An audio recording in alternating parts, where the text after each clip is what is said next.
আসসালামু আলাইকুম।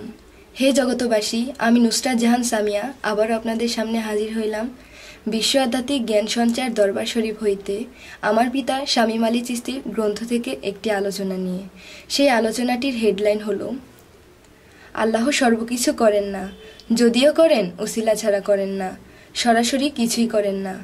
কাহারও প্রার্থনা শুনে যদি করেন তবুও উসিলা বা মাধ্যম ছাড়া করে না। এই নিয়ে কিছু তত্ত্ব আলোচনা করিব।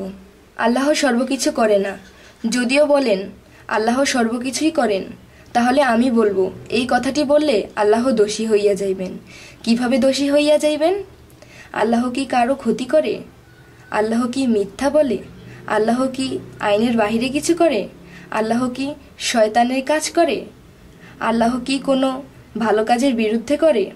তাহলে বোঝা গেল আল্লাহ সর্বকিছু করেন না। যদিও করেন ভালো কিছু তাহার উসিলা ছাড়া করে না। আল্লাহর প্রতি ইমানদার বিশ্বাস বা পরেজগার কোনো লোক যদি কোনো বিষয়ে আটকিয়া যায় বা কোনো সমস্যায় পড়িয়া যায়, দেখা গেল তিনি ধৈর্য ধরে তাহার কাজে তিনিই আছে। একটি সময় দেখা যায় তাহার সমস্যার সমাধান হইয়া যাচ্ছে, এমনকি এই সমস্যার আরই নাই। যে কোনো একটি উসিলা দ্বারা আল্লাহ তাহার সমস্যাটি সমাধান করিয়া দিলেন। আল্লাহ কাহারও প্রার্থনা শুনে যদি কিছু একটা করেন, তারপরেও দেখা যায় আল্লাহ সরাসরি কিছুই করেন না। যদি কোনো লোক আল্লাহর কাছে হাত তুলিয়া কিছু প্রার্থনা করে, যদি সেই প্রার্থনাটি সামাজিক কোনো সমস্যা হয়, তাহলে দেখা যায় আল্লাহ তাআলা সামাজিক কোনো মানুষ দ্বারা এই ব্যক্তির সমস্যাটি সমাধান করিয়া থাকেন। কিন্তু যে ব্যক্তিটির উপকার হইল এবং তিনি যে আল্লাহর কাছে প্রার্থনা করিল এবং আল্লাহ পাক নিজেই এই উসিলাটি ধারা করিয়া দিলেন, এই ব্যক্তিটি তো বুঝতেই পারল না। কিন্তু আল্লাহ এভাবেই মানুষের সমস্যা সমাধান করিয়া থাকেন। আল্লাহর কাছ থেকেও লক্ষ কোটি মাইল দূরে আমরা থাকি। মানুষের উপকার বা সমস্যা সমাধান করিয়া থাকেন। কিন্তু যদি কোনো মানুষ আল্লাহ তাআলার বিশ্বাস ও প্রেমিক হন এবং চেতনাক্ত হন, তাহলে তিনি বুঝতে পারবেন যে আল্লাহ নিজেই আমাদের সমস্যাটি সমাধান করিয়া দিলেন। এই হলো সামাজিক কোনো সমস্যার সমাধান হইলে আল্লাহ এভাবেই সমস্যাটি সমাধান করিয়া থাকেন। এবার আসি আল্লাহ মানুষদের আরও কিছু সমস্যা সমাধানের জন্য কোন কোন সমাধানগুলি কিভাবে করেন। একজন ব্যক্তি বিবাহ করিয়াছেন, তাহার কোনো সন্তানাদি হয় না। একদিন এই ব্যক্তিটা একজন কামেল আউলিয়ার দরবারে গেলেন।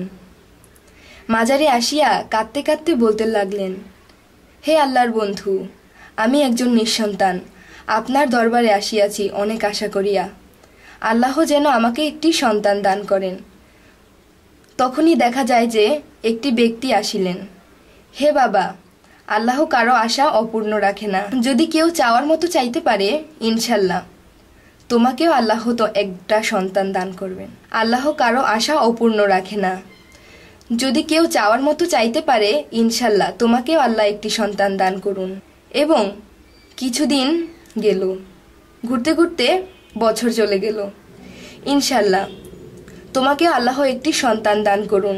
এবং কিছু একটি জিনিস ওই ব্যক্তিটিকে দেওয়া হলো বা কিছু নিয়ম দেওয়া হলো। কিছুক্ষণ পরে ওই লোকটিকে আর পাওয়া যাচ্ছিল না, কিন্তু দেখা গেল বছর ঘুরতে ঘুরতেই তার একটি ফুটফুটে সন্তানের জন্ম হলো। তাহলে বুঝতে হবে আল্লাহ উলিয়া কামিল পীর মুর্শিদের মরণ নাই, তাহারা মরে গিয়েও বেঁচে আছে।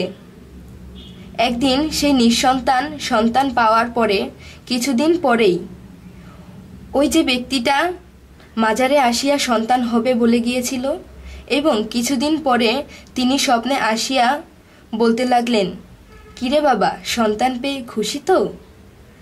আরও একটি কথা বলতে লাগলে, আরও একটি কথা, তুমি কি ভুলে গেছো? আমাকে না তুমি বলেছিলে তোমাকে তাবারক খাওয়াবো? আমি তো তাবারক খাবো। এখন স্বপ্ন ভেঙে ঘুম থেকে উঠে হাসতে লাগলো এবং খুব আশ্চর্য হইয়া গেল। খুব তাড়াতাড়ি দরবারে আসিল এবং তাবারক বিতরণ শুরু করিল। বোঝার আর বাকি রইল না যে এই লোকটি কে ছিল। আমার আলোচনা ভালো লাগলে আমাদের চ্যানেলটিকে সাবস্ক্রাইব করবেন। এই বলে আমি আমার আলোচনা শেষ করছি। আল্লাহ হাফেজ।